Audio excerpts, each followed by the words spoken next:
Hey everyone, it's Sergeant Rajan with the Uniform Recruitment Unit, and thank you for joining me on another session of Ask Me Anything on our Wednesday here. So, as we wait for people to hop on our platforms to get settled, I just want to kind of touch on some of the things that are coming up in terms of events, and also thank you for some of the events that you did attend. The Honda Indy, we just wrapped up our session at the Honda Indy over the weekend in Markham. We had many of you attend our booth setup. Not as big as the one we usually have in downtown Toronto, but nonetheless, it was still an amazing event to be a part of because it kind of gives us a chance to, engage with our potential candidates. And for those of you that are maybe interested in a career, whether it's the uniform side or the civilian side or auxiliary members or special constables, again, we had them all represented throughout the weekend. And it was just nice to be out there, beautiful weekend and to kind of share stories, to meet you. So, for those of you that had the chance to attend over the weekend, it was nice having you at our booth. Hope you had a chance to get into our frontline vehicles. We had the motorcycle, we had the Ford F-150, and we also had our specialty vehicles there. So, hope you had a chance to get into them because those vehicles could be your office setting once you get on. So it was very nice to see you. A few events coming up. Obviously, if you go on our website opp.ca /events, you'll notice all of our in-person shuttle run events that are coming up this month as we work towards end of August. We're already mid-August, actually almost two-thirds done. And obviously the events that are coming up in September. So please, if you're looking to kind of gauge yourself on the fitness side of it, where you stand on the shuttle run, achieving level 7, please come on out. Come on out to one of our in-person sessions. We have a lot of our recruiters there that can engage with you, kind of give you some tips on where you might enhance your ability to get level 7 if you're struggling with it, or if you want the chance to kind of understand various other topics we can discuss on recruitment, the hiring process, the application process. Great place to come meet us at. So opp.ca/events is where you'll find it. And then if you also want to know about our information sessions, we have virtual information sessions, in-person information sessions, women's focused sessions that we're also starting to host. And we're starting to also increase our information sessions targeted within detachment, where you can even attend a detachment that we host our sessions at. So you can potentially walk to the detachment that you might potentially work in. So again, these are things that we're also increasing, and all that information can be found on our website opp.ca/events. One of the biggest events that we will be hosting is next week in Ottawa. We will be in Ottawa for our bilingual bound event on August 26th at La Cité College. So again, for those of you that did sign up and you have received the acceptance for it, we look forward to seeing you there. For those of you maybe didn't have a chance to get into this one, we have another one coming up at a different location in our Northwest region in September. So a great way to travel out there to see what Northwest is all about. I am definitely looking to go there, pending my manager's approval. So I'm hoping she'll approve me for it. But looking forward to traveling up to Northwest Thunder Bay to again meet you, or certainly showcase to you what working in that region is all about. Apart from that, we want to kind of, I guess, 10 days to go, 11 days to go. We're getting ready for our new intake. August 30th is a new intake of our new recruits that will report for training. I've received many emails from those of you that did get the call. It was really nice to kind of get that email or the phone call or the text message. Thanking all the recruiters, all the people that have kind of mentored them through the process, and to finally make it to the end where you get that phone call. Certainly, it's a memorable moment for you, your family, and even as us as recruiters. We take so much pride in helping you, coaching you, mentoring you in various stages.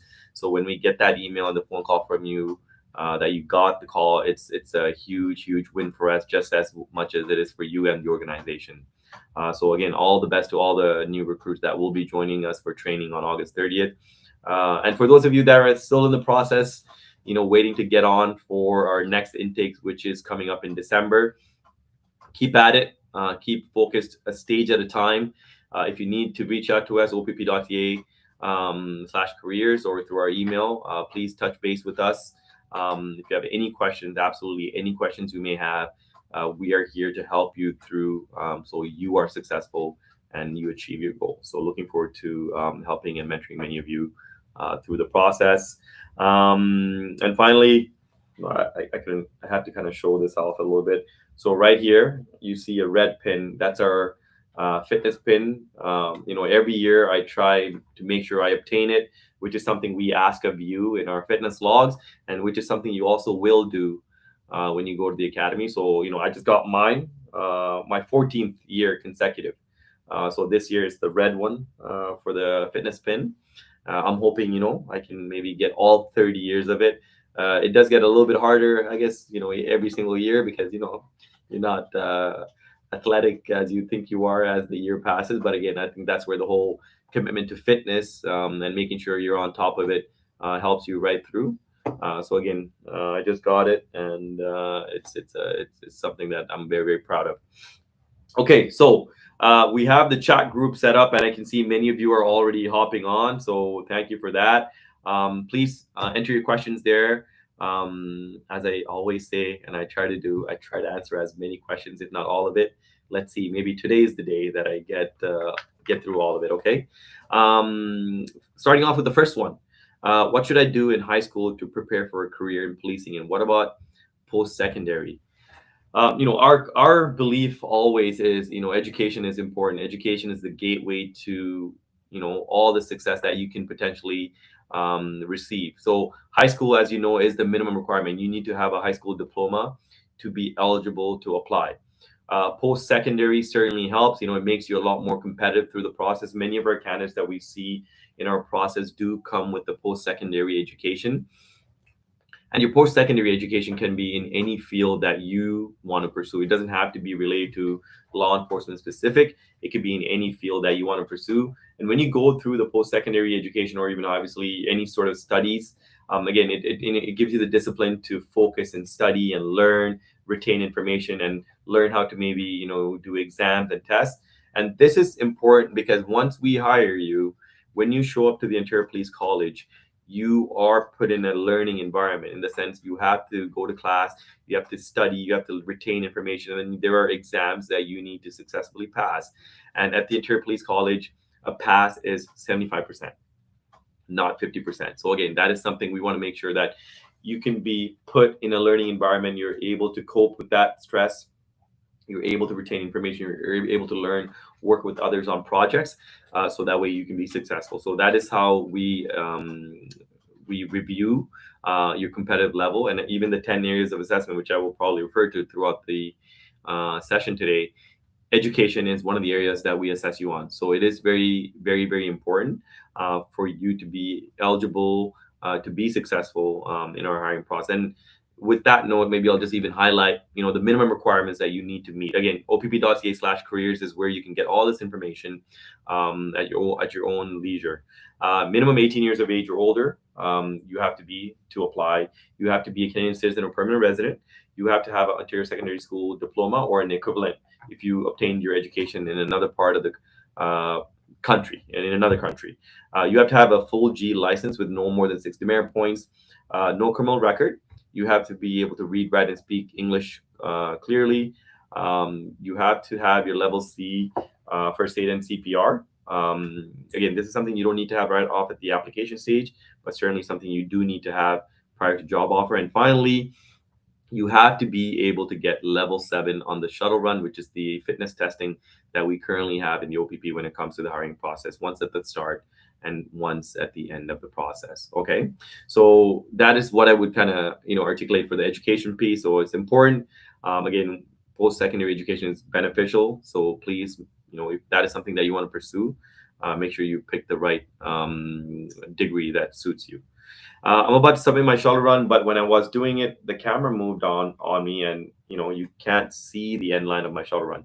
Should I retake the video before submitting?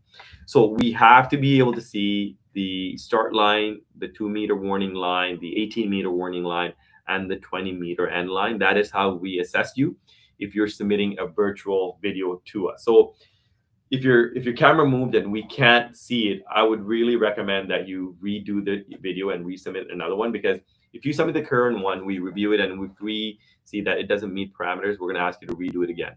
So it just delays your process for assessment. So just to be sure, redo the video.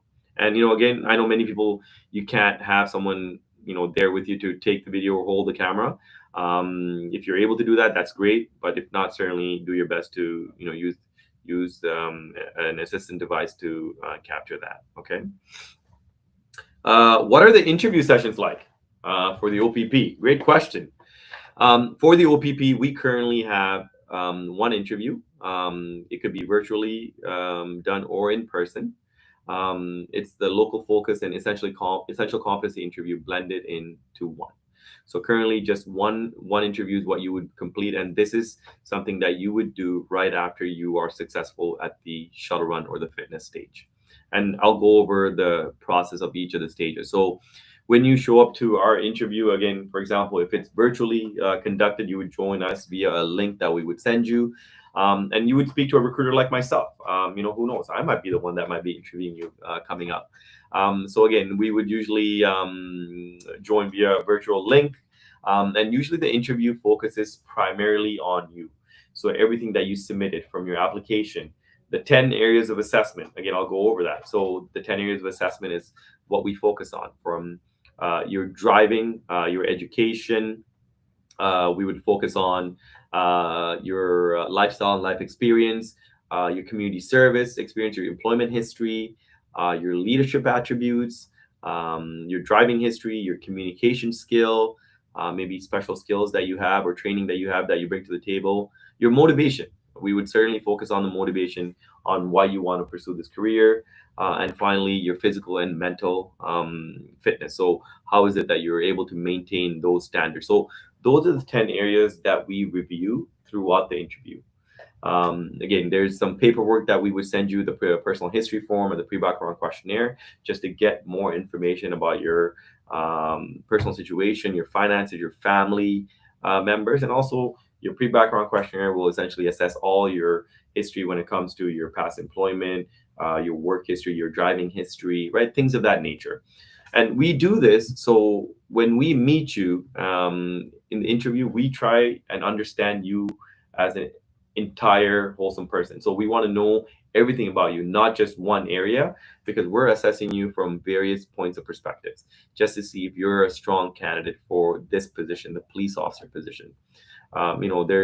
There's a lot of pressure in this position. There's a lot of demand when you are a police officer in society. So we want to make sure that the person that we're hiring is the right person, the fit person that will succeed in this career and have a long career, right? That's what we're looking for.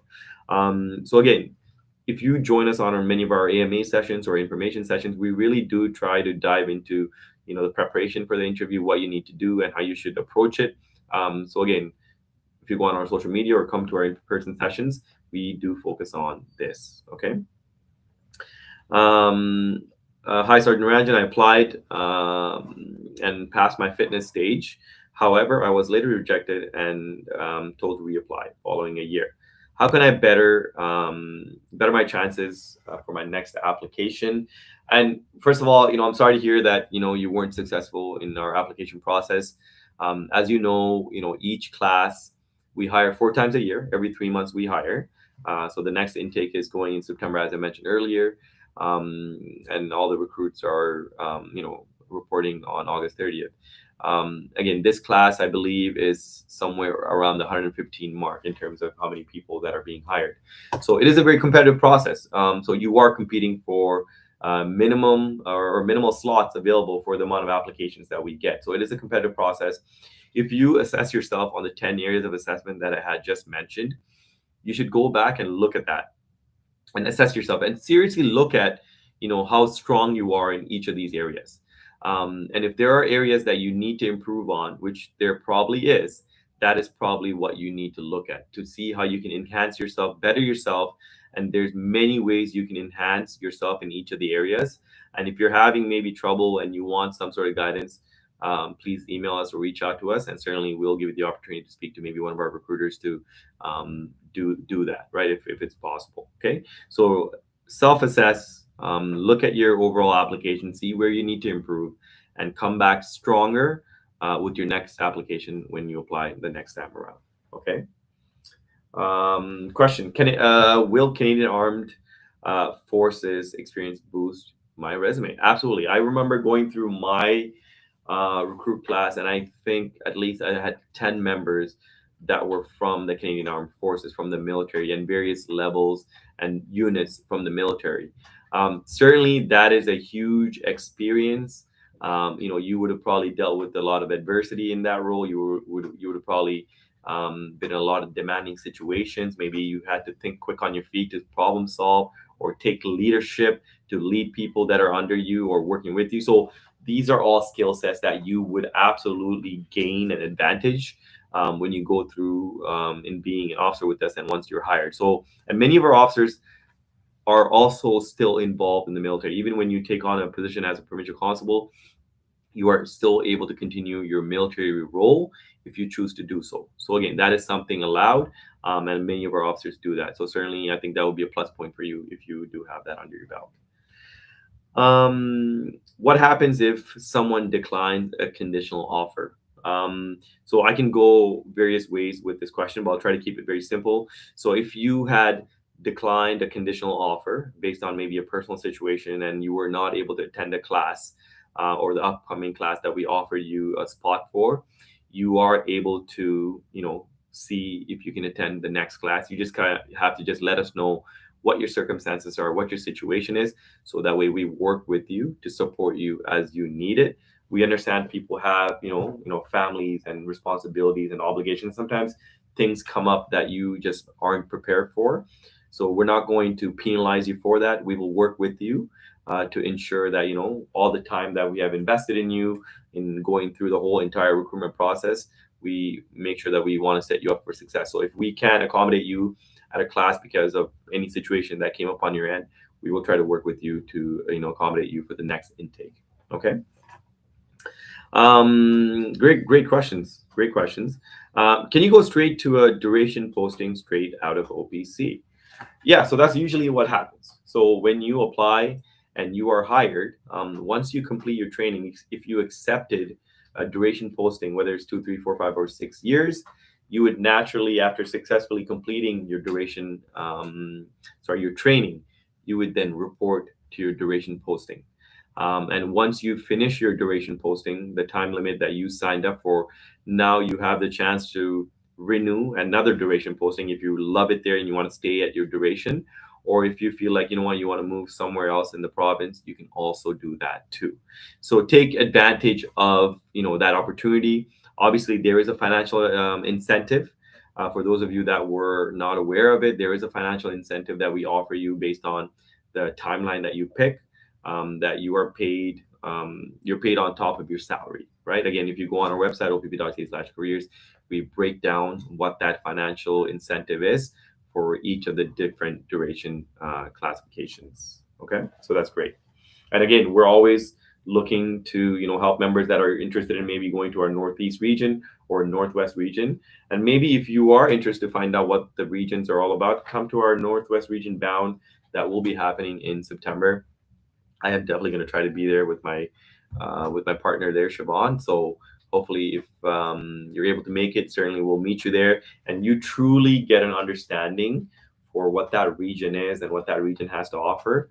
Why don't you make a road trip out of it just to see what it's all about? That's exactly what's going to happen with us. So again, in September, we have the information posted. So if you're interested, please do look that up, and hope to see you there. Do applications to other services interfere with an application with the OPP? We get this asked a lot. No. Your application, or if you're in the hiring process with another service, that does not determine, in any shape, way, or form how we assess you. It's not going to be a negative factor for you. I know sometimes we get feedback about, other services maybe indicating that, if you're in the process with another service, that's not looked at as a positive thing, or it's not looked at as a good thing. With us, no, we feel that, you have the right to pick and apply to the services that speak to you. If you have multiple services that you are interested in and you want to apply to them, that's great. we will compete to hire you. We will compete to get your services. And maybe whoever gets to you first and hires you first um, reaps the reward of your service. So that's the way we approach it. We don't tell you that you can't apply to another service. We won't do anything like that. We will just assess you based on your application that you submit. Yes, we will ask you how many services or what other services you're currently in the process or the hiring process with, but that in no way negatively impacts you as you go through a hiring process. Okay. Um, Question here: is there any online stuff we can do before going to Ontario Police College for the auxiliary unit? So, Dylan, I assume you're talking about specifically the auxiliary unit. If you are, um, from the way it sounds, your question, I assume maybe you got the offer for the auxiliary unit. Um, there's nothing you need to do specifically. When you are attending the training session for the auxiliary program, they will train you on specifically that program in itself. It's a 1 week program that you will be there in Aurelia to get that training for.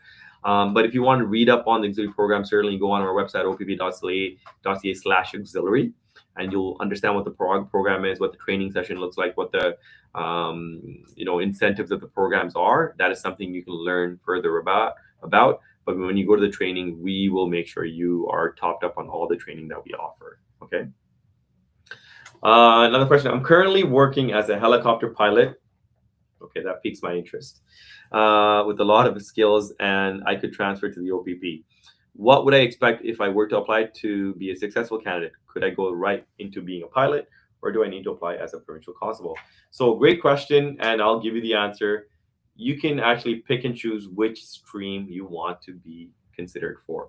So we do have an aviations unit that operates out of Aurelia, our general headquarters, and we have two streams. You can actually be a police officer and a pilot, or you can be a civilian and a pilot. So it totally depends on what it is that you're interested in. So if you want to be a police officer and still utilize your aviation experience, your pilot experience, we would love that. Now you get to have the best of both worlds. You can be a police officer, go through our training and the hiring process, and once you get hired, once you finish your probation, now you can apply to the aviations unit.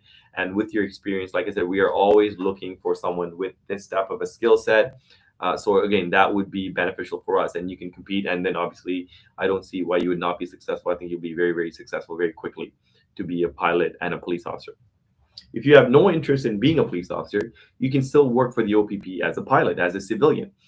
So you would then just directly just apply for the position to be a pilot with us through our civilian jobs portal, go through the interview, and if you're successful, you would now just be a civilian pilot for the OPP. So again, both streams are available, and if you're looking specifically to know what the classifications are, or the license you need to hold, or how many hours of experience that you need to have prior to applying, certainly reach out to me. I can go over with all those specific details. I don't want to get into it now, but I can go over all those specific details for you if you're interested. Okay, but that's amazing. It's not easy to get the pilot's license. I know that. I've spoken to many people.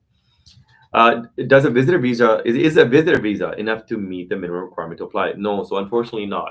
The visitor visa does not fall within the parameter of what we're looking for, which is a Canadian citizenship qualification or a permanent resident qualification. Those are the only two qualifications that we require. So if you're on a visitor visa, please go through the process of obtaining your permanent residency, so that way you will be eligible to apply. Okay.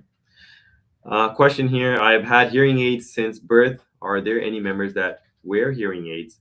Does this impact minimum medical requirements? So, great question. Again, there are hearing standards and vision standards that you need to meet. So, in your case, I would say please go on our opp.ca website. Please refer to the frequently asked questions page. And on that, we have broken down what the vision and hearing requirement is. And in your scenario here, please look at the the hearing requirement. What I would really encourage you to do is take the hearing requirements, and please go get yourself tested by an audiologist. That way, you can be sure that whatever the parameters that we're looking for, you're eligible for and you meet them. If you meet them, you're good to go. You can apply, right? If you don't meet them, now you can have a conversation with your audiologist, and see what other options are available for you. And that way, you give yourself the best chance to be successful in our process. And I would say the same thing about the vision standard. Please see an optometrist if you are concerned about your vision standards, or maybe you feel that maybe you might not meet them. Please get yourself tested by an audiologist, sorry, optometrist, and that way you can be sure that you meet the standards. Okay, because it would be a shame for you to go through the entire process and you make it all the way to the end, and then you find out at the medical stage that you don't either meet the vision requirement or the hearing requirement, which is something that we would not want to see. So please, just make sure you do the legwork up front, so that way you're setting yourself up for success. Okay. Um, Question here. I'm having a hard time finding my educational um, references. I graduated college 10 years ago, and the employee who trained me did so 8 years ago. So, again, when we get this regularly, and the education reference point, if you don't have access, or you don't have people that have taught you at either the college level or university level, if you're not able to get their information, or you can't get someone to speak to it, there are other ways you can get the educational um, reference contact. So one of the ways you can look at this is maybe in your current employment, or any sort of volunteering work, or any other line of work, you would, as a new employee, get training. Many of us get regular training, continuous training. So these are people that could talk to your ability to learn, retain information, retain concepts, and then obviously, showcase how you would do it. So again, these are the people, or people in these positions, are who we are looking for you to put down as educational references. So again, seek out those members, seek out those people that have, held those roles or capacity to train you, and those are the people that we want to speak to. Okay, so think about that. Many of you can probably come up with those type of examples. After becoming a police officer with the OPP, and if we want to move towards aviation, does the OPP help with the process? No, unfortunately not. We unfortunately do not pay for the training for you to become a pilot after you become a police officer. Either, if you have that training already, that would certainly help, and that would be considered a special skill. You can still become a pilot, but you would have to obtain it through your own means, which means you would have to pay for the flight hours, the training, the testing. That would all still have to be paid by you. The OPP does not pay for you to obtain your pilot's license once you become an officer. Okay. How much weight is given to a detachment selection when there are personal and family considerations? Um, a lot. And I think for those of you, when you go through the interview, this is a section that we will focus on in the interview, because again, we want to know what you bring to the table. We want to know the skill sets. We want to know your motivation, but we also want to know all the factors that impact you, not only as you go through the training or the hiring process, but well beyond that. Because when we post you, after training, we want to make sure we're giving you a detachment that you are going to feel whole at. And what I mean by that is, you're going to have the right outlets, you're going to have the right supports, not only at your detachment, but when you come home, especially in your first year as an officer. I went through this, and many officers do. Your first year, I would say, is the most challenging year as an officer. You're, depending on what sort of profession or experience you're coming from into this career, it's a very different career, unlike any other. The pace is different. It's demanding. It's challenging. Sometimes it's stressful. There's a lot of paperwork side that you would have to deal with. So there's a lot of moving parts and a lot of challenges put on you right off the bat as a brand new recruit class constable. So you need to have the support systems at homes. You need to have the people that have made you successful, and have seen you through the ups and downs in your life, and have been there for you. So we want to make sure these people are there for you even throughout your career. So we put a huge weight, or a lot of weight, into considering multiple factors prior to making sure we give you the detachment that you pick. Again, you get to pick 6 detachments in our hiring process. You get to rate them 1, 2, 3, 4, 5, 6 based on your most preferred posting to your least preferred posting. And then our managers will review all sorts of information based on things that you want us to consider prior to us picking a posting for you. So again, I would say we do a really good job of making sure we give our candidates the best in terms of selection process. Obviously, there's a factor where we need to satisfy our organizational needs, but at the same time, we do take the needs of you and your family and your dependents into consideration when we make that posting for you. Okay. Does a low credit score discredit your eligibility? No, not at all. That's one of the things we look at in our prior to our interview. When we send you our personal history form, there is a section that we talk about, which we ask you to disclose your financial information, your financial obligations. So this is something we do look at, but just because you have debt doesn't mean it takes you out of our process. Again, we all have debt in this day and age, in this life. We all carry debt in some way, form, shape, or whatnot. So whether you have a school loan, or you have a car loan, or you have a mortgage, or you have credit card debt, these are normal day-to-day situations that we all go through. It's just about how you manage it, what sort of habits you've built, or maybe if you had negative situations when it came to managing your finances.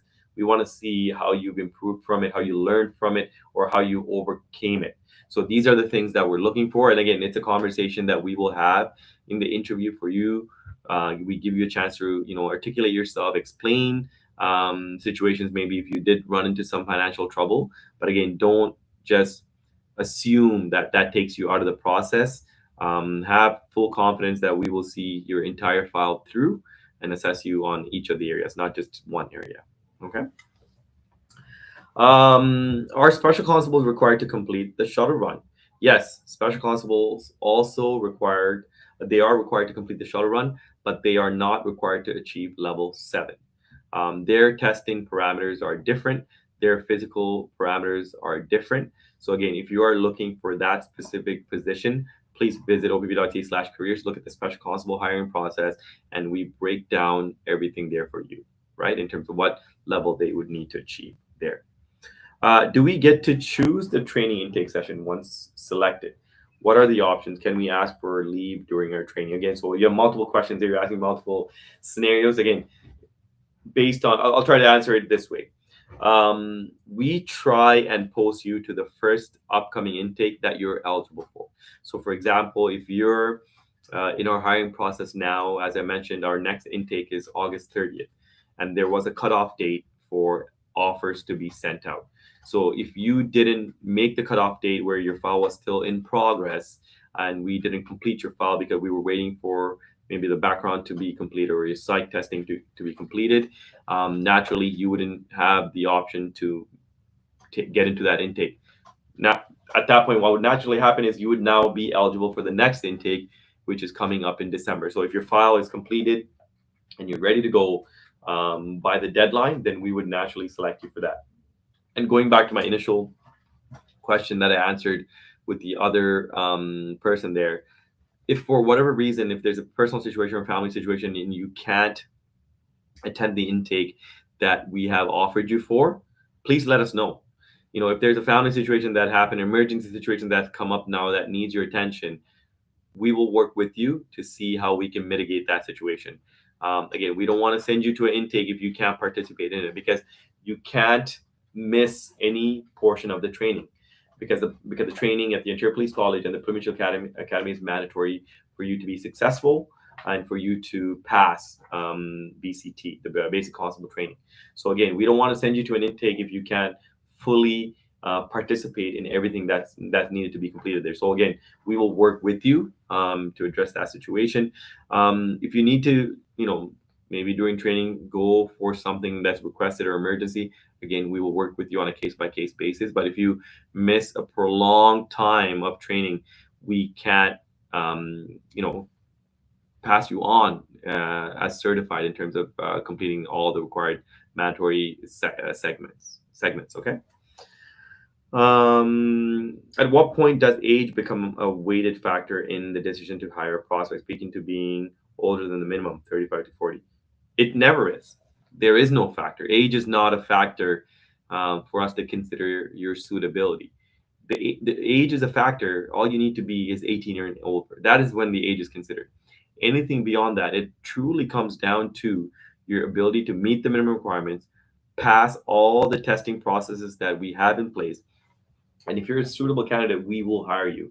And this is accurate because our classes currently have many members that are, going into their second careers, members well in their late 40s and even early 50s that are taking this career on. They're fit, they're motivated, they can meet all and pass all the standards of our testing. So that is what our hiring process is. It's not based on, how old you are or how young you are. So I think that's something that, many people fear. But again, if from my, I think you are 35 to 40, you're young. I would still say you're young, you're eligible. It just comes down to your motivation for the career and your ability to be successful at each of our stages of our hiring process. So that's what I would say you should consider. Okay. Is it a tougher competitive process if it is your second time applying? I wouldn't say it's any tougher or less tougher. Anytime you apply, you're still competing, and it's a competitive process. Again, as I mentioned, we hire 4 times a year, and each class we're hiring about maybe 115, maybe just a little bit more than that. So per class, so you are competing for a limited amount of spots, but that doesn't mean you're not capable or you're not competitive. It's just a matter of making sure that you're putting your best foot forward. You're trying to meet all 10 areas of assessment, and you're trying to really showcase how you have evolved from the first time. If this is your second time going through the process, we would expect that when you submit your application, that you have shown improvement in all 10 areas of assessment. So again, that's what we're looking for. Looking for, improvement, growth.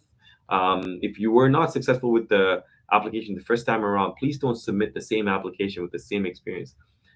That's not going to increase your chances of being successful. So we want to make sure that you have shown growth, and that's why we give you the 1 year wait period for you to self-assess, improve, get better, so that way when you come back and apply again, that you do have a really good shot to be hired the second time around.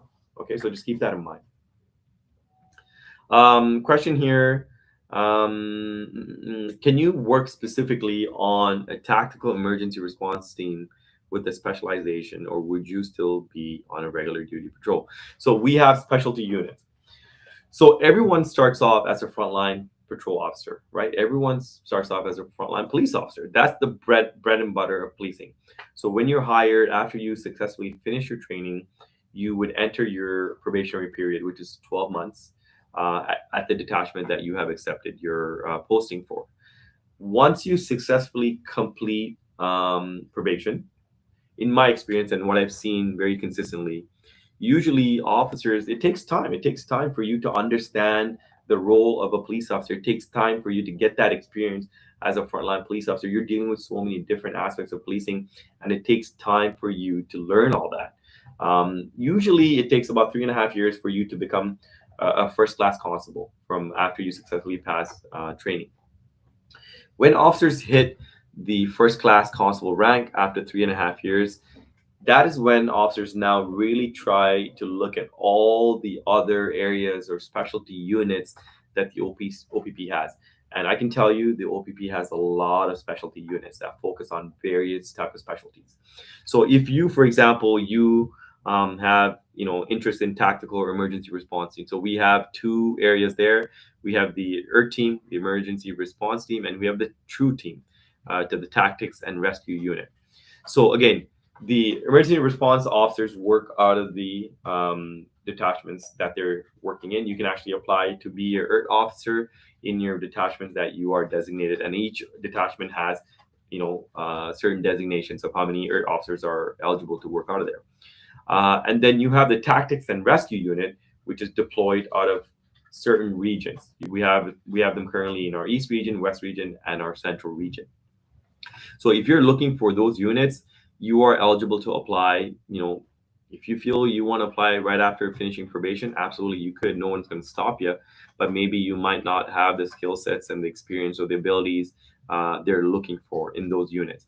But once you get that experience, maybe at your 3rd year mark or the 5-year mark, or whenever it is that you feel you're strong or you're competitive for those units, then please go ahead and apply. We encourage all of our members to apply to all the units that they feel that they would like to experience or work in. Because, like I said, I think we have so much to offer when it comes to that specific role, specialty units. Even myself, as a recruitment officer, I work in a specialty unit because my role is very specific to hiring and recruiting and mentoring. Again, so that is my role in this specific section. So again, there's many sections like that that we have to offer. And yeah, we wish you all the best once you successfully complete your probation to apply and consider those jobs. Um, Amazing questions, by the way. I think really, really engaging questions. Does previous job hopping look bad on an application? No. We will talk about it in the interview. We will, ask you to articulate your reasonings for it. And we understand, sometimes you go into a job thinking it's one way and it turns out to be totally different than what you thought it was going to be. And maybe you're not interested in it or you're not motivated in it, or engaged in it. And we understand that. We just want to see that, how you dealt with it, how you, maybe managed that situation or what the reasons were. As long as you're able to articulate it, we're not looking at that as a negative thing on you. Okay. Do we offer ride-along specifically in Mississauga? I'm going to university for business and want to become a police officer. Some detachments, again, we have many detachments across the province, and the ride-along is totally based on the detachment management. So each detachment, their management will determine if they are willing to give a member of the public a ride-along opportunity or not. Again, each detachment is set up differently. Various situations that they don't want the public to be exposed to from a safety perspective and a risk perspective. So it is something that each detachment makes a decision on. If you're interested in a specific detachment, reach out to the detachment, speak to their members, and let them know that you're interested in pursuing a career for policing, and can you be given an opportunity to go on a ride along. And you never know, it might be accepted. So certainly, if you don't ask, you don't know. So take the opportunity to ask and see what happens. Okay. Question here: does the OPP assign new hires to GTA detachments? Yes, we do. When you go through a hiring process, you get to pick the detachments that you want to be considered for posting. So if you are considering GTA locations, maybe that is the only place that you want to stay. Just ensure that you're picking the GTA detachment, so that way we know that these are the detachments that you're considering for posting, and then we will do our best to give you one of the 6 that you pick for the GTA. Okay. How long is the probation? It's a year. The probation is 12 months after you successfully graduate from training. And then during the probation time, you are paired up with the coach officer that will be responsible for your growth, your ability to learn, your ability to, translate everything that you learn from a training environment now on the road, to the road. And when you deal with the people, whether it's, issuing enforcement notices or tickets, or doing paperwork, or investigating a crime, all of these things that we will do when you successfully come to detachment, you will be trained on from a coach officer that has experience to do so. Okay. So it is a year though that you'll be on probation. Don't worry, you'll pass probation successfully. Okay. Am I able to use someone twice as an employment reference if they are my boss and able to speak on both? We usually ask for different people for different sections because we want different perspectives. Because if you list the same person, they will only have the same perspective, even though if they can speak to 2 different entities. Ideally, we do want different people. If there's this scenario where you're not able to get the right fit, and you want to use them, we will certainly consider it. But try your best to have different people as your reference, because we're looking for different perspectives. Do we have to move to the posted detachment right after training, or do we get some time off to gather everything? So once you successfully finish training, you will be told when you would be reporting for duty. Ideally, what I find is many of our recruits, if they're looking to move detachments or move locations, usually they have all that sorted out prior to completing training. Because again, you can understand training. It's you're invested in training. You're there Monday to Friday. You're there from morning to evening, and you stay at the training location when you're being trained. And when you transition and you complete training and you're reporting to the detachment, you don't have a lot of time to manage this type of a situation. So ideally, what you want to do prior to going for training, you want to take the time to look at all the scenarios. If you need to move, if you need to look for housing, or you need people to help you with where you're going, that would be the best time for you to set yourself up for success. So that way you're not managing this new career during your probation period, and you're also trying to move at the same time. It's a lot to balance. So don't do that to yourself. That's a lot of stress. Try and manage all that prior to reporting for training. So that way you can be successful once you're in training. You can just focus on the training. Okay, so that's how we would approach that. Um, Question here: would a coach be suitable reference for education references? I'm a competitive equestrian and mixed martial artist, and I'm wondering if my coaches would fall under. Absolutely, that would be actually a good segue for that specific section, because your coach would be someone that knows how you take training, how you retain information when you're taught.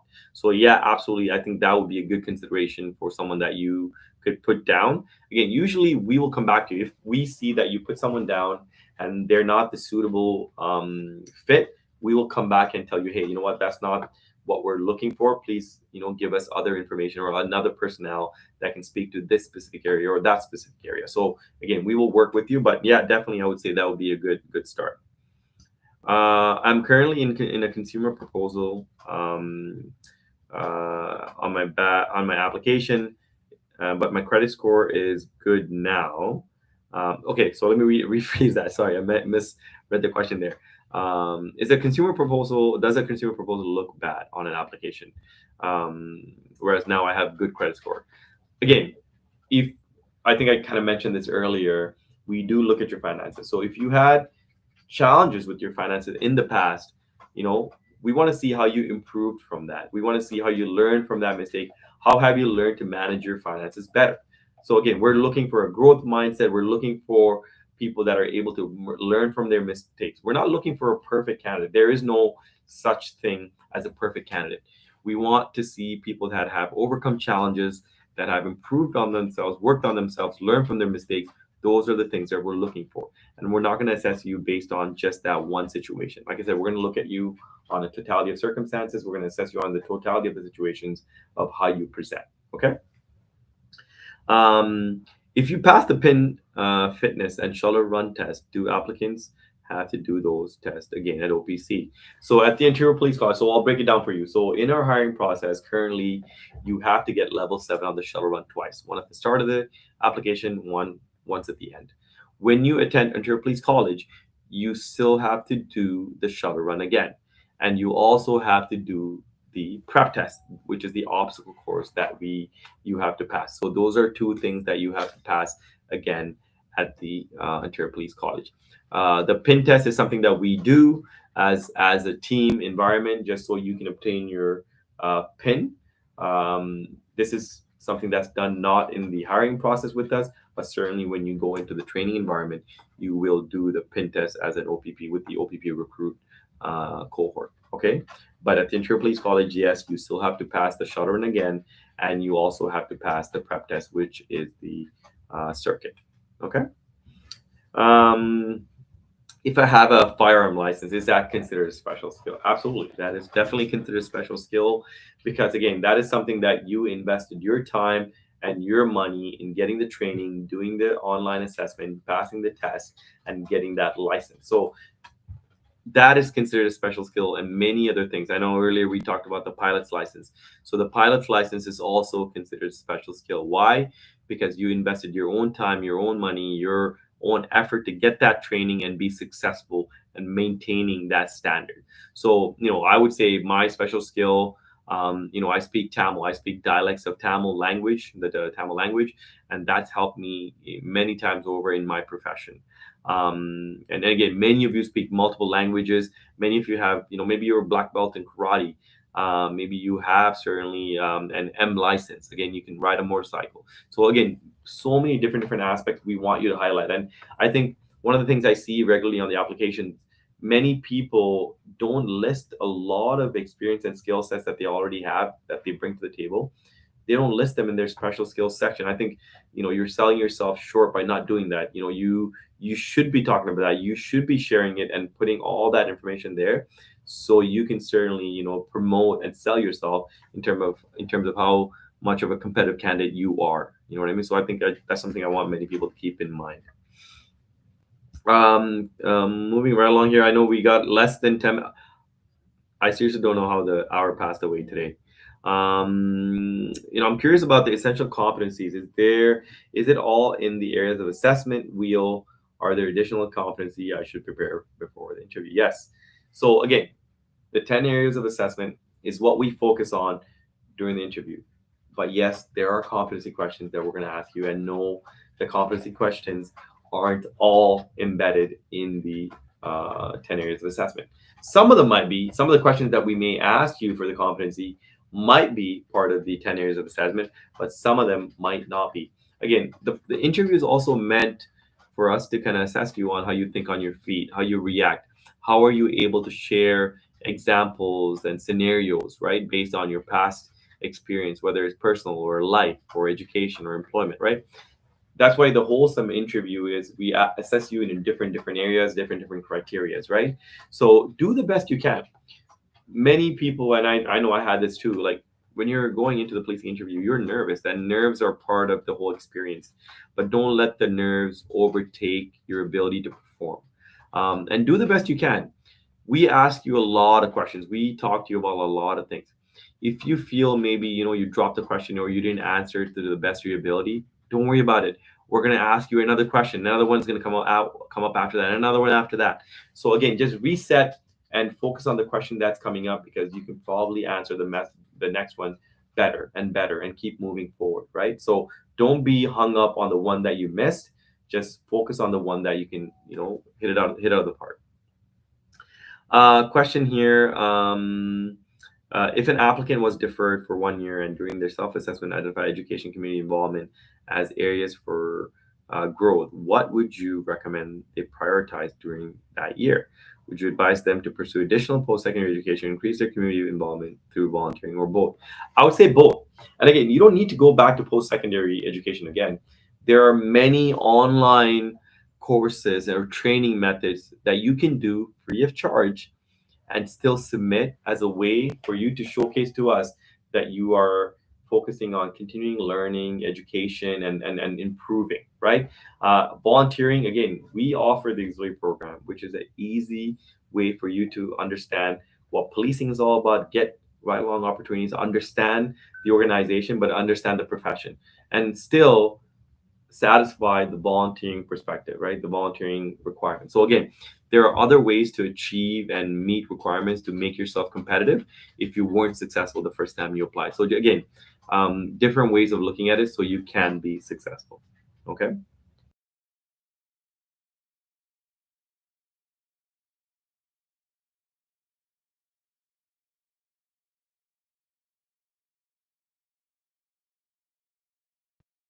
So a few more minutes before we wrap up here. I'm going to try to see if there's any questions that I've missed, and certainly see if I can address it before we wrap up. And again, I just want to thank you for joining. I know the sessions always feel like they wrap up fast and they go by fast, but again, we do this every Wednesday, every other sorry, not every other Wednesday, but we also offer virtual information sessions, and we also offer a lot of in-person sessions where you can have the chance to attend, speak to a recruiter, engage with the recruiter, because I know some questions you're not able to answer in this setting.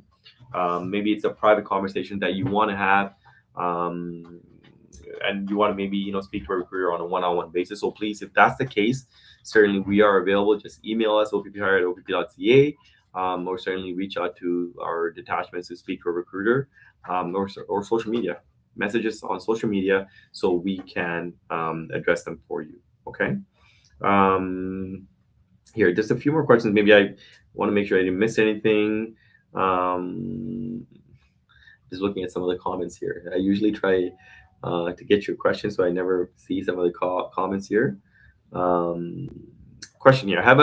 I've recently started doing community work Um, and should I do it for some time before submitting my application? Is this the only thing pending in my application right now? Absolutely. I think, investing yourself in that community service so you understand what that's all about, so you're able to better speak to it when you're going through the process would be great. But again, I give you kudos for even recognizing that's maybe one of the areas that you need to improve on or engage in, and taking the initiative to go do that. I think that's why I go back to the whole 10 areas. Many of you, if for one reason or another are not successful in the process, please refer to the 10 areas, because those 10 areas are very straightforward, and it does give you an indication, and you yourself will be able to see maybe where you're not hitting the mark in those areas. Even if you make point form notes of each of the area or what you bring to the area, you'll see right away maybe there's areas that you can improve on before you reapply. Okay. um a question here: are applicants who indicate they're open to serving in the northern detachments viewed more competitively, given that those locations are often hard to staff? No, you would still need to successfully pass all the stages of the hiring process. I know this is a huge myth that people feel that, if you put the northern detachments as your posting selection, we are going to, maybe bypass them or push them through to being hired. That is not the case.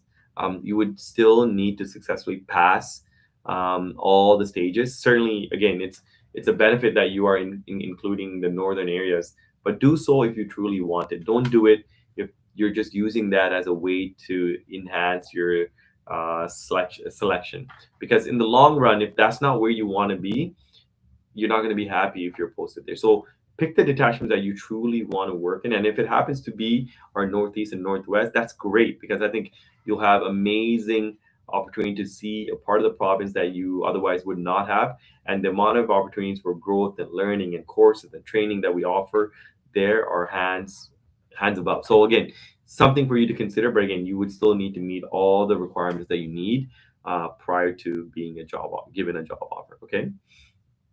Again, I think I got 3 minutes left, so I'm going to wrap it up there. I'm just going to try to see if there's anything that I did miss as I scroll down to your question. And again, thanks for joining us at this session. We have a lot of events that are coming up.